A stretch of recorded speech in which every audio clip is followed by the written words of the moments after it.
Bonjour. Donc, nous allons maintenant voir la fonction de la division.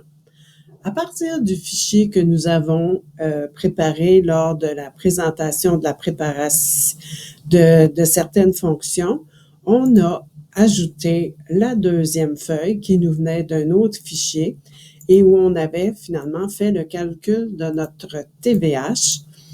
On avait mis en place la formule et on avait mis aussi en place une révision de nos calculs.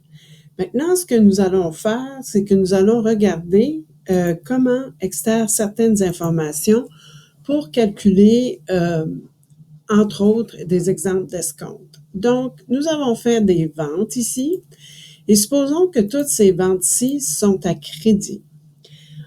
On verra souvent la norme qu'on donne 2% si les gens payent à l'intérieur de 10 jours et que finalement 0%, c'est-à-dire le net, s'ils payent dans les 30 jours. Alors, si un client à qui nous avons vendu à crédit veut se prévaloir de son 2%, nous devrons calculer le 2% sur les ventes avant la TVH. Donc, si on prenons l'hypothèse que ce client ici décide de nous payer avec son escompte. Donc, le montant qu'on va recevoir ne sera pas ce montant-là. Ça, c'est le montant que le client nous doit. Donc, ça, c'est le montant dû.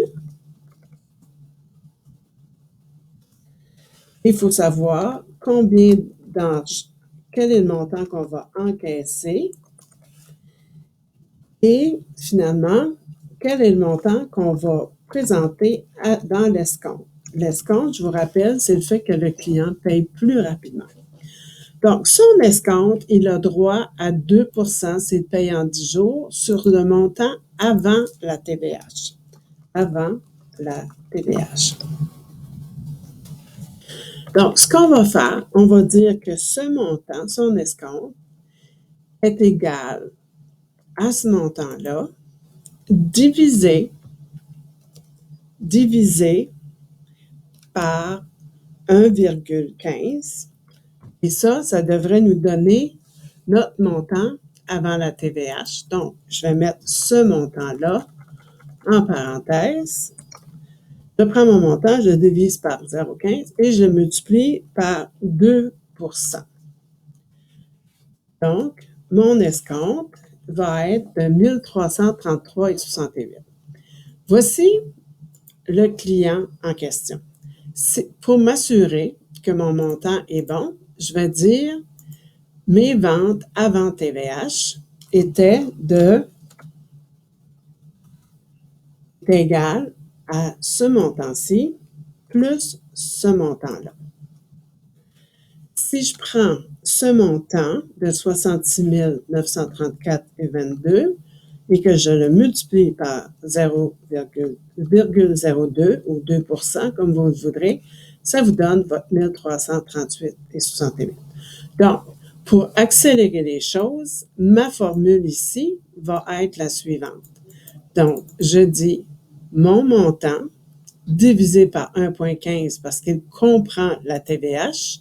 Donc, mes ventes plus la TVH me donne 115% et je multiplie par 2%. Donc, ici, ça me donne un escompte. Donc, le montant que je vais recevoir, mon encaisse, elle, va augmenter de 76 000 moins ce montant-là. Donc, ça, c'est le montant que le client me doit. Ça, c'est le montant que je vais encaisser et ça, c'est mon escompte. Donc, ici, voyez-vous que ça, c'est le montant que vous aviez inscrit dans votre journal des ventes et que vous devrez enlever de votre compte de client. Ça, c'est le montant qui va passer par votre encaisse et ceci, c'est le montant de votre escompte. Donc, ceci, les opérations que nous avons ici, sont des opérations du journal des ventes et ceux-ci sont des opérations du journal des encaissements. Alors, il va être très important de faire le calcul, comme je l'ai expliqué. Votre escompte va être égal à la cellule qui a le plein montant, qui comprend la taxe, divisé par 1,15 fois 2 %. Donc, si vous vouliez, ça, ce sont vos ventes du mois courant. Posons l'hypothèse qu'ici, c'est peut-être le total de la vente du mois précédent. Donc, ce que je vais faire, je vais dire, je veux aller chercher le montant qui m'était dû ici. La vente s'était faite peut-être les derniers jours. Donc, votre escompte ici, vous pourriez tout simplement copier votre ligne, votre colonne, et elle va vous calculer votre escompte. Et ici, vous allez demander de faire la différence. Maintenant, le montant qui est là, je suis juste allé faire le lien avec une feuille précédente.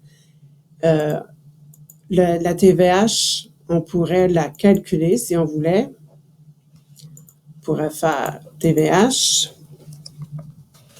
notre formule qui est finalement la parenthèse, la somme de ces colonnes-ci, fois 15 %. Et si vous remarquez bien, mon montant a changé puisque, on va demander jusque-là, et si on revenait ici, on arriverait au montant qu'on a reçu. Donc, s'il est très important, quand vous allez avoir à calculer les paiements qui sont faits, à savoir est-ce que oui ou non, vous allez leur accorder un escompte. Et si vous leur accordez l'escompte, vous allez prendre le montant qu'ils vous doivent. Et à ce moment-là, vous allez leur demander, vous allez calculer le montant divisé par 1,15 fois 2 %. Donc ici, c'était le montant qui nous vient de la feuille précédente.